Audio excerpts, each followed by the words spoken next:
Masih di News Siang, pemirsa, seorang anak berusia 12 tahun di Kabupaten Aceh Tengah memilih untuk hidup di jalan. Hidup di jalan dipilih sang anak akibat kedua orang tuanya yang mendekam di penjara.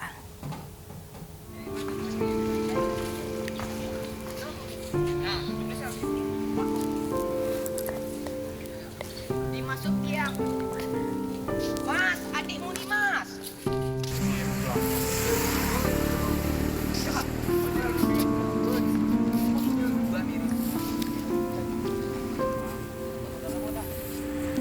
HR berusia 12 tahun tertidur di trotoar jalan di Kota Takengon, Aceh Tengah. Anak tanpa pendamping ini memilih tinggal di jalanan. Pasca ibunya ditahan, pihak kepolisian tersangkut kasus pembunuhan bayi yang baru dilahirkan. Sementara ayah terlebih dahulu dipenjara di Rutan Aceh Tenggara karena tersangkut kasus narkotika. HR sudah lama putus sekolah sejak ayahnya menjalani hukuman penjara dan enggan tinggal bersama neneknya. Sebelumnya HR pernah dititipkan di panti asuhan di Aceh Tengah, namun melarikan diri. Saat ini HR dirawat di rumah sakit karena mengalami demam dan selanjutnya akan dikirim ke panti rehabilitasi anak di Banda Aceh.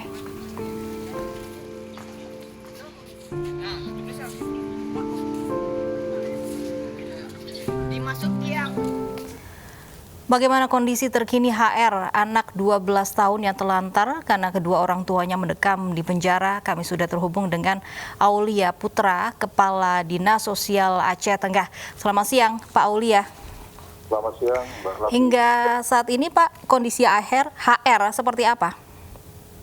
Terima kasih. Kondisi Ananda HR saat ini masih dirawat di Rumah Sakit Umum Daerah milik pemerintah di Kabupaten Aceh Tengah untuk melakukan pemulihan akibat kondisi fisik dan psikisnya yang memang mengalami sedikit gangguan akibat terlampau lama hidup di jalanan. Sudah berapa lama HR ini tinggal di jalanan sebenarnya, Pak? HR memang anak ini sudah kami prediksi itu 6 bulan yang lalu, juga kami sudah pernah ketemu langsung dengan anak ini. Tapi pada saat itu memang dia masih sering kembali ke kediaman orang tuanya. Dia bertinggal bersama ibu dan satu orang abangnya, satu orang kakaknya, berdua bersaudara. Tetapi dia semakin merasa tertekan dengan keadaan ini semenjak kasus hukum yang menimpa ibunya.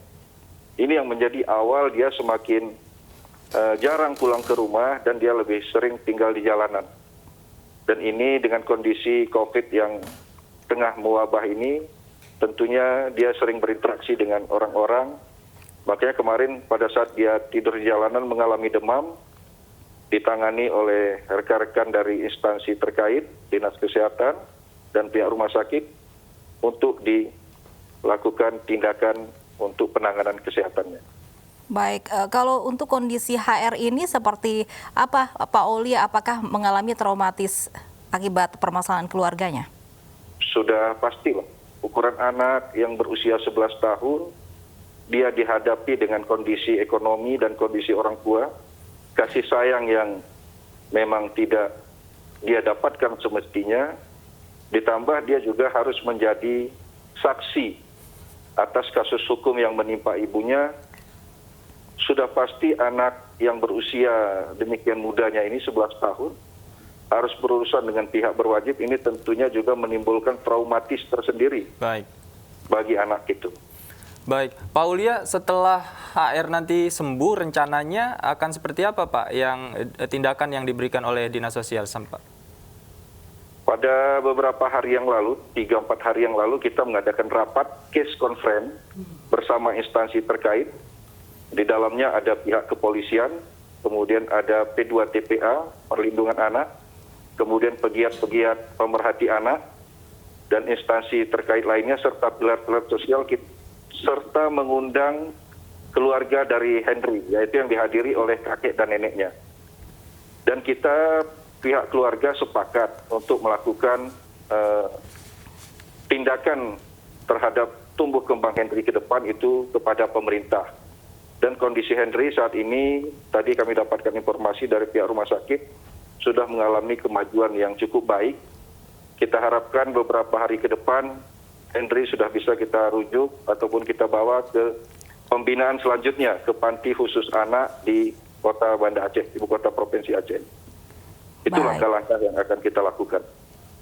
Baik, salam kita untuk HR Pak, semoga cepat pulih kondisinya. Terima kasih Pak Aulia, dari Dinas Sosial Aceh Tengah sudah bergabung bersama kami. Menghilang dan sempat dieksploitasi di ibu kota, Ervan akhirnya bertemu dengan keluarganya usai 11 tahun penantian. Ervan kembali ke rumah dengan kondisi sehat dengan bantuan Dinas Sosial.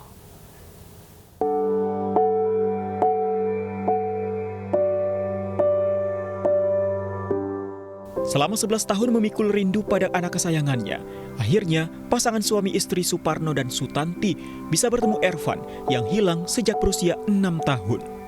Ervan hilang saat ikut bekerja ayahnya yang menjadi buruh di Jakarta pada tahun 2010 lalu. Namun naas, saat ditinggal ayahnya bekerja, Ervan hilang di kontrakannya.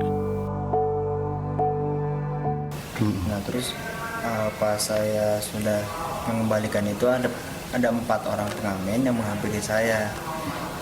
Nah habis itu saya diajak sama pengamen itu dengan janji ingin dipulangkan gitu. Nah kan saya waktu itu umurnya masih sekitar 7 tahunan lah, ya segitu. Ya namanya masih anak-anak kan belum bisa berpikir itu. Nah pas Sejak anaknya hilang, Suparno terus berupaya melakukan pencarian. Selama 5 tahun upaya pencariannya tidak membuahkan hasil. Itu lagi pulang terus akhirnya ibunya nyariin. Habis nyariin, nggak ada juga, saya ikut nyari akhirnya. Sampai malam, sampai jam 11. Habis nyampe jam 11 besoknya nyari lagi paginya. Terus lapor ke Polsek Kemayoran sama Polsek Senen. Sejak bertahun-tahun mencari dan tidak ada kabar soal anaknya, Suparno pun hanya bisa pasrah. Namun dia meyakini anaknya masih ada. 11 tahun kemudian, takdir berkata lain. Ervan bisa kembali ke rumah dengan kondisi sehat. Kini Ervan dan keluarganya bisa kembali bersama-sama di kampung halaman tercinta. Dari Sragen, Jawa Tengah, Joko Piroso, iNews melaporkan. Pemirsa, memiliki kelainan genetik tak selalu menjadi rendah diri. Seperti keluarga di Kabupaten Tanah Datar, Sumatera Barat yang memiliki bola mata unik berwarna biru. Penderita Wandenbrah ini mengaku sudah 3 generasi keluarganya memiliki genetik yang langka.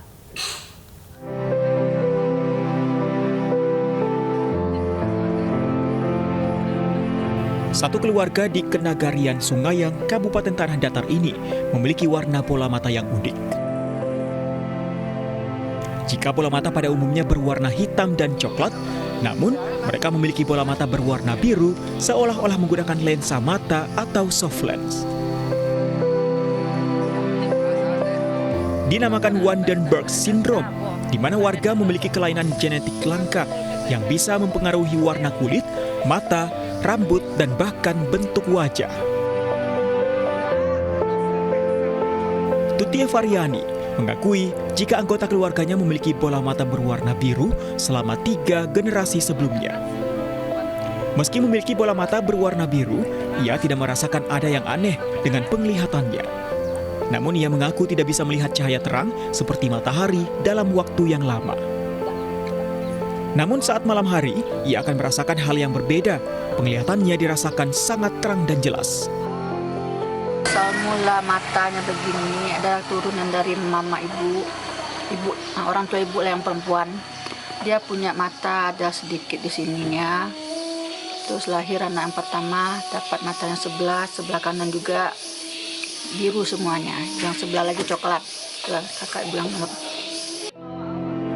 Meski memiliki warna bola mata yang berbeda dengan kebanyakan orang, namun ia tidak merasa malu dengan hal tersebut. Ia merasa bangga karena memiliki warna bola mata yang indah dan unik. Dari Kabupaten Tanah Datar, Sumatera Barat, Agung Sulistyo, iNews melaporkan. Mega bintang sepak bola asal Portugal yang bermain di Juventus, Cristiano Ronaldo dinyatakan positif COVID-19. Informasinya sesaat lagi.